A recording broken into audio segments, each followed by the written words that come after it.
आज आरोपी विष्णू मान्यवर न्यायालयासमोर हजर करण्यात आलं आणि मान्यवर न्यायालयासमोर जी काही रिमांड यादी पोलीस प्रशासनाच्या वतीनं दाखल करण्यात आली तर त्या रिमांड यादीमध्ये त्यांनी मॅजिस्ट्रेट कस्टडीची मागणी केलेली होती।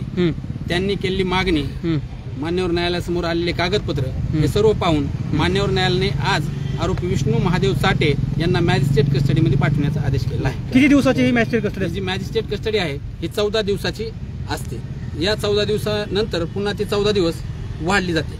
पण जी काही रिमांड कॉपी तुम्ही बघितली असेल तर त्या रिमांड कॉपीमध्ये काही दुसऱ्या आर्ग्युमेंट संदर्भातलं काही होतं का की कुठले पुरावे गोळा करायचे आहेत अथवा झालाय आमचा यातला सगळा तपास असं काही होतं? नाही, तसं काही वेगळं काही त्यामध्ये दिसून आलं नाही। जे काय आहे त्यांचा जे रेग्युलर तपास होता त्या तपासाच्या अनुषंगाने त्यांनी मागच्या 4 दिवसामध्ये जो काही PCR वाढविलेला होता त्या अनुषंगाने त्यांनी जो काही तपास केला, घर जाऊन ते तपास केला वगैरे, हे मुद्दे त्यांचे लिहिलेले होते आणि हे सर्व मुद्दे मान्यवर न्यायालयानं पाहिल्यानंतर मान्यवर न्यायालयानं त्यांना मॅजिस्ट्रेट कस्टडीमध्ये पाठवण्याचा आदेश केला। आता आरोपीला जामीन मिळण्यासाठी काही प्रोसेस वगैरे करताय तुम्ही? काय प्रक्रिया असणार? नाही, आता आरोपी जामीन मागणीसाठी त्याचा अर्ज मान्यवर न्यायालयात दाखल करण्यासाठी पात्र झालेला आहे, परंतु आम्ही आज तशी कुठलीही प्रक्रिया आमच्याकडून आरोपी विष्णू साठेच्या हद्दीत केलेली नाही। ठीक आहे, कधी होणार आहे यापुढे? आता कधी प्रक्रिया? आता जे काय आहे ते आम्ही सर्वजण, जे आमची लिगल टीम आहे, आम्ही सगळेजण बसू, आमचे सिनियर सहकारी ॲडव्होकेट राहुल मुंडे साहेब आणि आम्ही सगळेजण बसून तो अर्ज तयार करून आम्ही मान्यवर न्यायालयासमोर दाखल करणार आहोत। थँक्यू।